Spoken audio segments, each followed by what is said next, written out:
is a Yamaha Clavinova CLP-735. And today, I am going to show you all of the quirks and features of this nice little digital piano. In all seriousness, how you doing? Charlie here. Hope this is you're doing well and all is good. Today I'm gonna kind of give you a little tour of my new used Yamaha Clavinova digital piano. Now, a lot of you are gonna be saying, wait a minute, wait. I thought you're a Steinway artist. I am. Thing is, Steinway does not make digital pianos, but Yamaha makes great ones. So some of you might know that I had a Roland KR-105, I think it was, and I bought that used back in 2011, I think, maybe 2012, end of 2011, when I was living out in Boston. Now, that piano was a great piano. I found it on Craigslist. I think I paid, maybe it was $1,200 way back then, and then it was used too. It was like several years old. I think it had come out in like 2006 or 2003 or something like that. Anyway, I traveled with that for a long time, or lived with it for a long time. I had that in Boston. When I moved to New York, I had it for like 5 years there. When I moved out to the Seattle area, I brought it with me. A year or so ago, I noticed that it was starting to go. Like there was problems with the sensors, and it really wasn't worth fixing. It would cost probably close to, it was basically total. So it was time for an upgrade, and that I gotten every penny's worth out of that. And some people might ask, why Charlie, do you have a digital piano? You have a Steinway, and that's true. And I still have the Steinway, no worries. But I do like having a digital piano in my office so that I can, for many reasons, I can practice any hour of the day without bothering anyone. I can really, when I'm like working on like crazy stuff, like right now I'm working on the Rachmaninoff second concerto, and I'm doing intense like things where you're basically just pounding on the piano and stuff. I'd rather do that on a digital piano than on my good piano. I really just need kind of a good piano, a good digital piano that can withstand a beating and be good. And this one was great. I bought this up in Bellevue at Classic Pianos from Ben Klinger. Shout out to Ben Klinger, super great guy. I actually know Ben from way back when he used to work at Sherman Clay in Seattle, before I think that was purchased by Steinway. Anyway, this was coming in on a trade, and this is one of the newest models. They still sell brand new ones of these. And as a heads up, I'm not a Yamaha expert. Again, I'm a Steinway artist, but Yamaha makes really good digital pianos, which is why I wanted to get one of these. So there's the current line of Clavinovas. Has like the 725, which is like the smaller, cheaper one, 735, and it kind of goes way up from there. This was a good one for me, and I'd like to give you kind of a little tour of some of the quirks and features of this piano. So let's get started.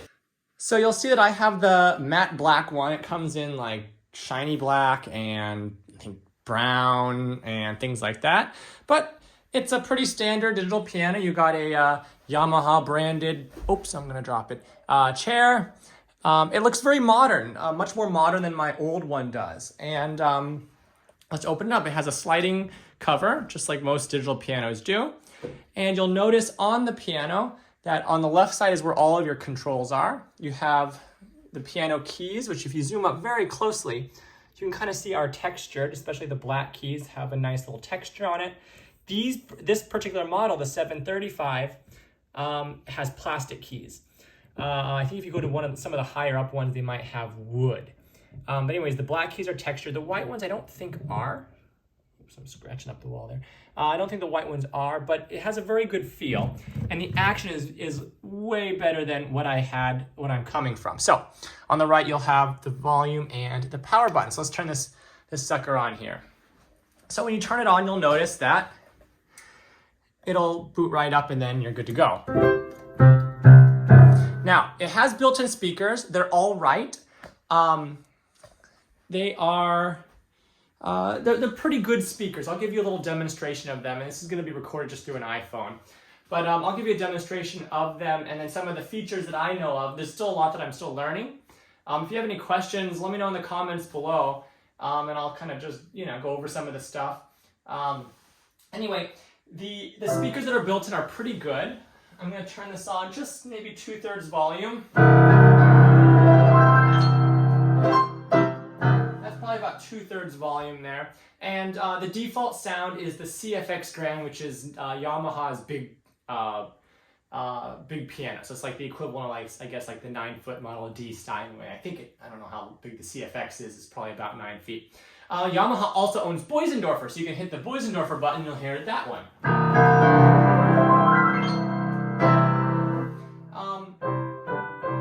I think for this piano I prefer the Yamaha. It's a little bit brighter. Now the speaker quality is all right. It's not going to be incredible. If you want the best sound, I recommend plugging in some good quality headphones, and then that's where this machine really shines. With a combination of the action and the samples that they have, it makes it feel like you're playing on like a Yamaha, like one of those big pianos. Also, when you plug in headphones, the 735 at least has binaural sampling, which means they stuck a head, I guess, with microphones in the ear holes, and so it'll sound like you're playing it. So like the sound coming through the two sides of the headphones will make it feel like you're actually sitting where a pianist would be sitting playing a piano. So the basses come more from the left and the treble comes more from the right and things like that. So it sounds really realistic and pretty good. Now in terms of plugs, that's a great thing to kind of go over a little bit here. So just below, you have a whole bunch of stuff down here. So you have little headphone holders. You can have headphones connected there. Then you got two USB things. I haven't used the USB-A, but I do have this kind of a connection that connects over to my computer. So I can play with this with, Logic Pro and stuff like that. It has two of the big fat headphone jacks and an aux in. Now this is actually kind of useful to me. So a lot of you will know that one thing I enjoy doing is, while I'm practicing, watching YouTube videos. I'll put like my computer up there and I'll play YouTube videos. Now on my old keyboard, it didn't have an aux in. So what I'd have to do is, if I wanted to like have headphones on for the piano, I'd have to put like big headphones on for the piano, like noise canceling Bose or something, and then put my little AirPods in my ears connected to the computer. So I'd have to have like literally two headphones on at once, because there was no way to like incorporate both of the sounds in. But with this, I can plug my computer into the keyboard and then have the keyboard sound coming into my ear. And the keyboard basically merges both. So I'll hear the piano coming out of the headphones, but I'll also hear whatever I want to hear on a YouTube video. So that's really nice when we're wearing one pair of headphones. Now another thing is, I'm not being paid by Yamaha for this. Again, full disclosure, I am a Steinway artist. I think Yamaha makes amazing instruments. They make great pianos, they make great digital pianos, but I am a Steinway artist. I'm not paid by Steinway to be a Steinway artist. Yeah, Yamaha didn't pay me for this or anything like that. This is just my personal tool that I use upstairs, my personal instrument that I use upstairs here in my office, and yeah. Now those aren't the only things that you have down there. Down below, you have a few more hookups. So you're going to have this hookup here, which basically just goes down to the pedals. You'll also have two aux outs. It says R and L plus R. And these are the fat type of plugs as well. And then you have three midis. You have a through, an out, and an in. Now, I probably will never use those. I will use this, as I said earlier, where I'll connect it up to my computer, so you can use this keyboard as an input for your sample libraries on like Logic Pro or whatever. But in terms of the other things, I probably will not use those. Now there are a lot of features here on this control panel, and I've learned a bunch of them, and I'd like to give you a kind of an overview of some of the features that you got here and some of the quirks. Shout out to Doug DeMuro. So let's take a look at some of these. All right, this will give you kind of a good view of what you have. So on the left, on the middle here are your two main buttons. It's going to usually default to the CFX Grand, which is the main piano sound. I think they sampled it from their main big 9-foot or whatever Yamaha. And then you have the Boisendorfer. Has more of a mellow sound, I think.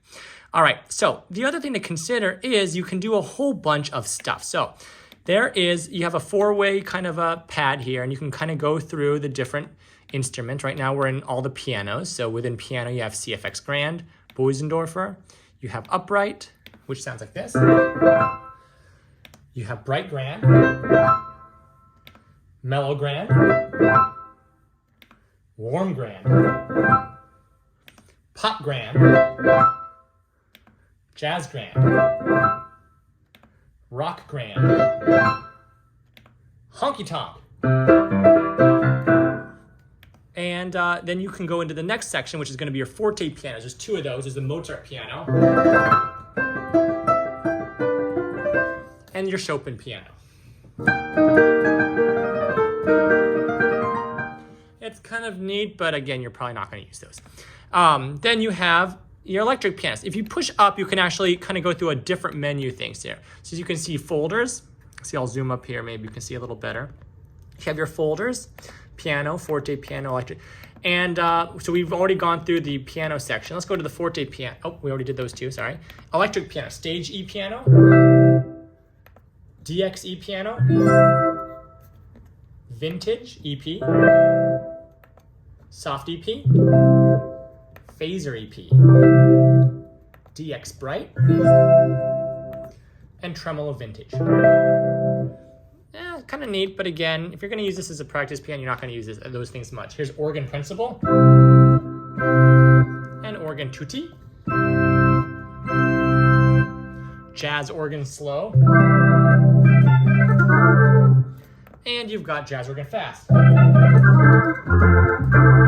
and mellow organ. For your strings, you've got strings and slow strings, choir, and slow choir, and then a synth pad.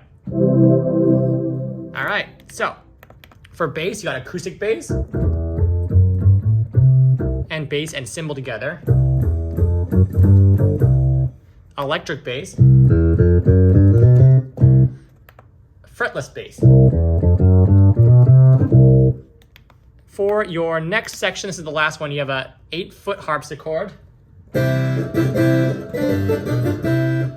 8-foot and 4-foot. Is that what the thing means? I don't know, whatever.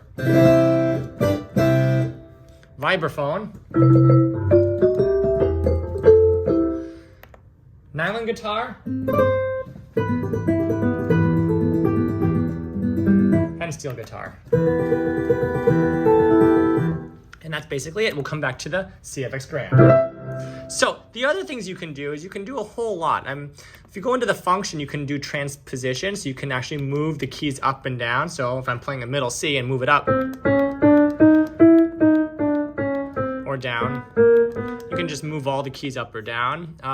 Probably not going to be used much.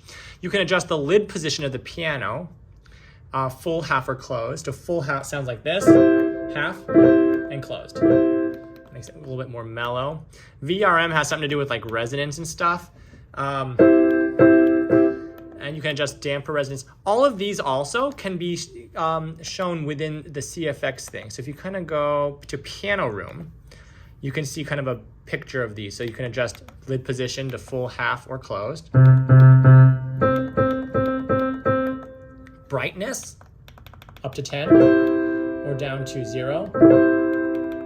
5 is the middle. You can adjust how hard the touch is, and your options are soft 2 and 1, medium, hard 2 and 1, and fixed. Fixed makes it, no matter how hard or soft you play, it's one level, kind of like a harpsichord.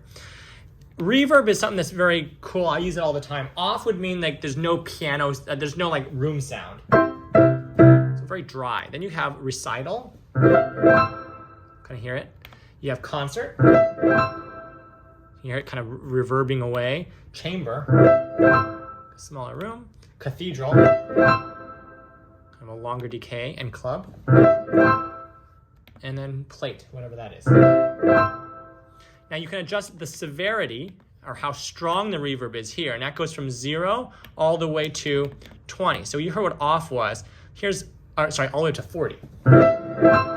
So 40 is very reverby, and 20 is middle. I usually keep it around 20. I found that's good. You can tune it up and down, 440 for your A.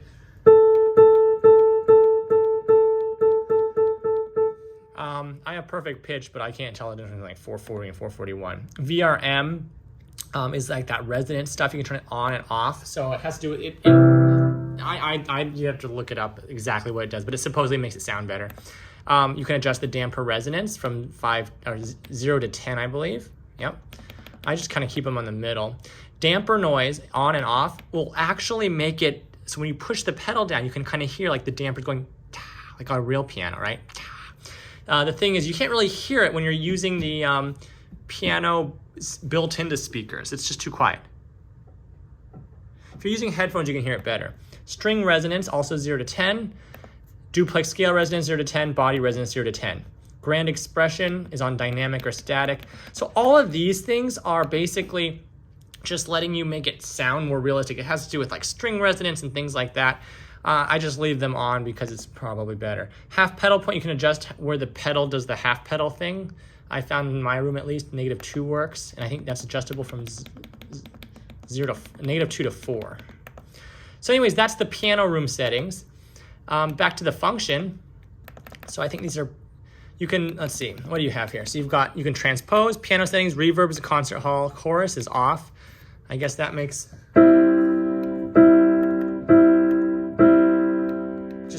different effects. Voice edit, I guess you can adjust the voice. I don't know, there's a whole lot of settings in here that I'm probably not going to play with. Touch sensitivity, right, you can really just go into the details there. Pedal assign, right sustain, center sostenido, left is soft. You can adjust what the pedals do. Then we're in the second now. Oops, I'm covering everything up with my finger. Now we're in the second little thing on the left there, you can see. Let me see if I can zoom up a little closer so you can see even more of what's on the screen. All right, let's do that. You can do like songs and record songs, I think. All that good stuff. In the third section, metronome and rhythm, you can choose the time signature. So down here, you have, let's just go through the menus first. Time signature 4/4, volume, beats per minute, time signature. You can choose if you want a bell or not. Intro, ending, sync, start, and bass. This is for metronome and rhythm. So if you go down here, there's a metronome button. You can adjust the speed if you want, up and down. It's a little light there and then rhythm we'll get into later because it kind of has some simple rhythms you can do. Go back into where we are. Where were we? We were down in, let's see, have we gotten through this one? Yeah, recording. Let me scooch up so you can see this better. So recording, you record stuff. I think you might be able to even put it into like a USB where that USB was down there. And then you can like do system tuning, scale. You can really kind of nitpick at all the stuff if you really want to. You can choose where the keyboard splits if you're going to have like 2 different voices. You can choose the depth, pitch, bend range if you want of pedals and stuff. Sound, you can choose the brilliance, and I don't know what IAC is. Binaural is what I talked about earlier, so you leave that on. MIDI, you can adjust that stuff. Oops, hang on. MIDI, you can adjust all that stuff, and then you can like back up the settings so you don't have to reprogram your settings every single time you turn it on, things like that. All right, let's go into some of the other stuff now. So if we scoot back a bit, we already went through a lot of the voices. We're good there. Dual and split. So if you hit it once, you've got this feature where you can choose 2 different things, and I believe this one's going to be layered. So yeah, so on one sound is going to be the piano, and then one is the strings. So you've got, but you can also change it. If I want the upright piano, or let's say the Boisendorfer with a choir, you can do that. So you basically just choose 2 things to layer on top of each other. If you hit it again, oops, hit it a second time, so go out and then hit it a second time. Now it's going to be right and left. So you can choose 2 things to have, and it will be right and left of the keyboard. So if I come back and kind of show you this, what that means is that the left side of the keyboard is going to be bass and cymbal, and the right's the piano. So you can play.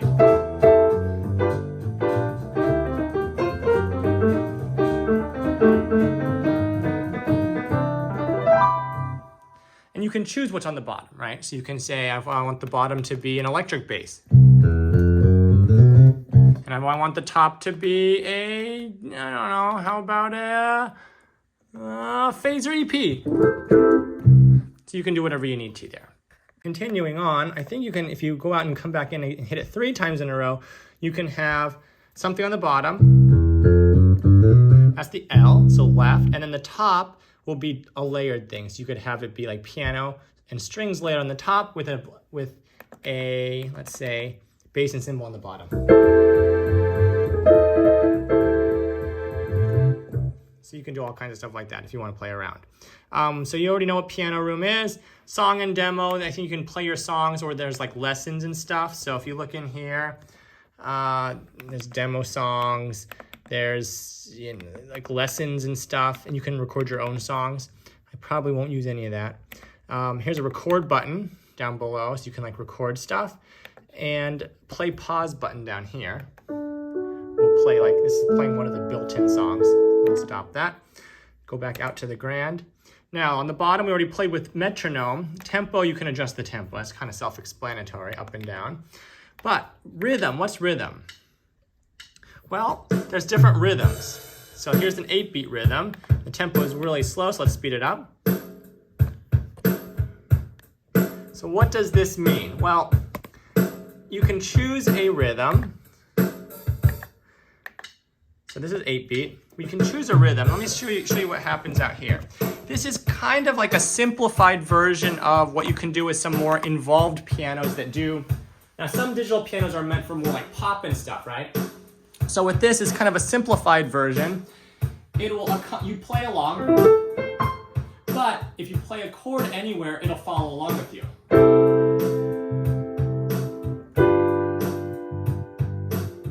So you hear it adds a bass for you. But it doesn't have to be, it can be anywhere on the keyboard. It just follows along. So you can play.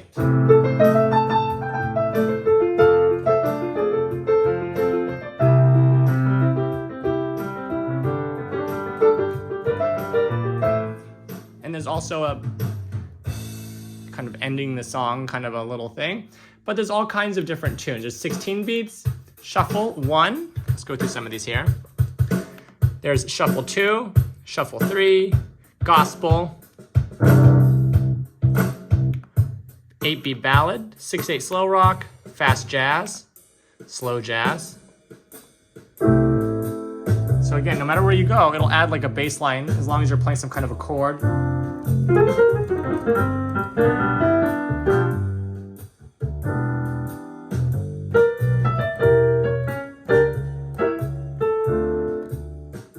Slow jazz, swing, jazz waltz, samba, bossa nova, rumba, salsa, kids pop, 6/8 march, Christmas swing, Christmas 3/4, and that's it.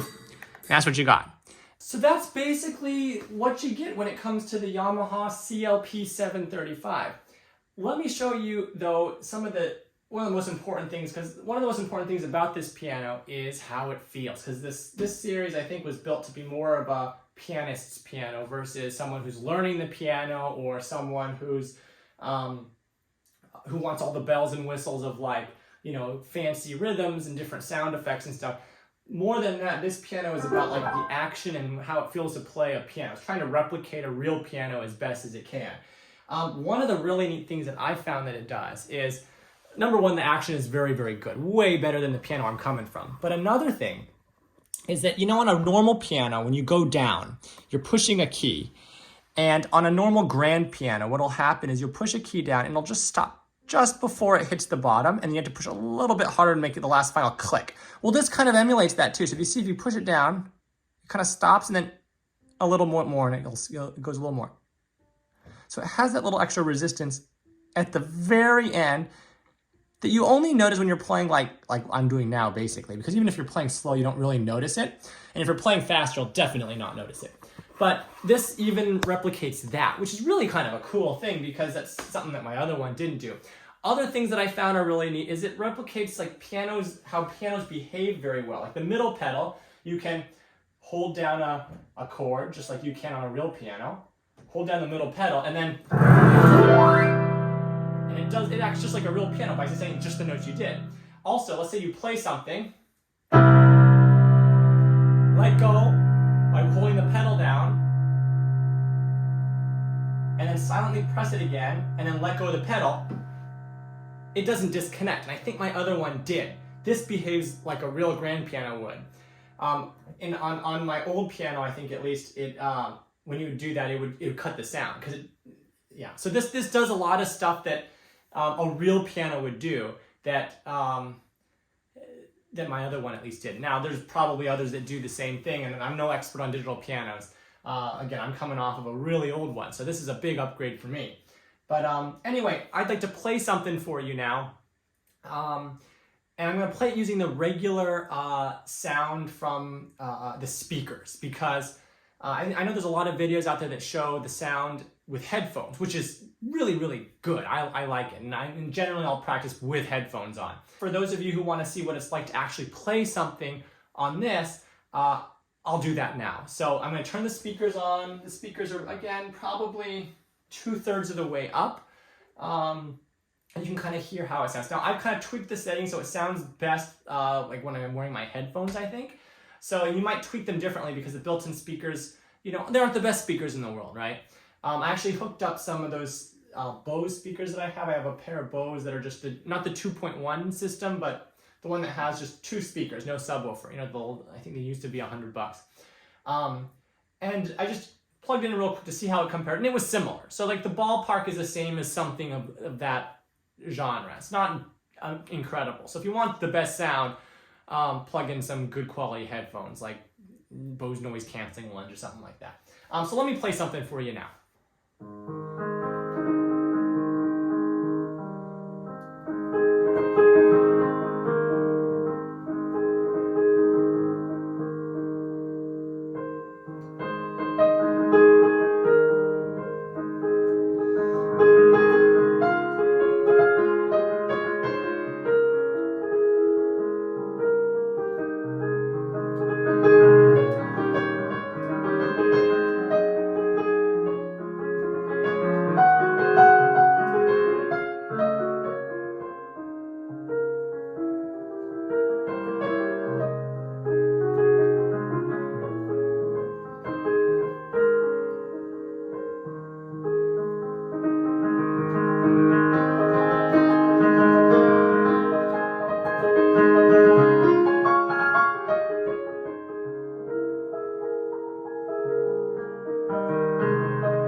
But anyways, I think it's gonna be a great tool for me to use, and it's so much better than what I'm coming from. It's really incredible, and it's great to be able to have something like this where you can like really beat on it without worrying about destroying your really nice piano and stuff. So this one is a 735. Some of the features, and there's a whole bunch of them, like so 725, 735, 720, and so on and so forth. And they're all slightly different, I guess. So some of these features won't be on the lesser model, but then it might not have all the stuff that's on the higher end models. I don't know. I'm just telling you my experience with this particular piano. This one was used, I think it was a year and a half old when I bought it, but it's still a current model, so they still sell like new ones of this. But anyway, so if you're in the Seattle area and you're interested in one, hit up Ben Klinger at Classic Pianos in Bellevue. And again, I'm not being paid to say any of this stuff. He's just a good guy, and he really helped me find something that's going to be good for me here. And yeah, so I hope this is helpful. Just my little perspective on my new tool here. And if you have any questions, let me know in the comments below, and I'll see y'all in another video. Bye-bye.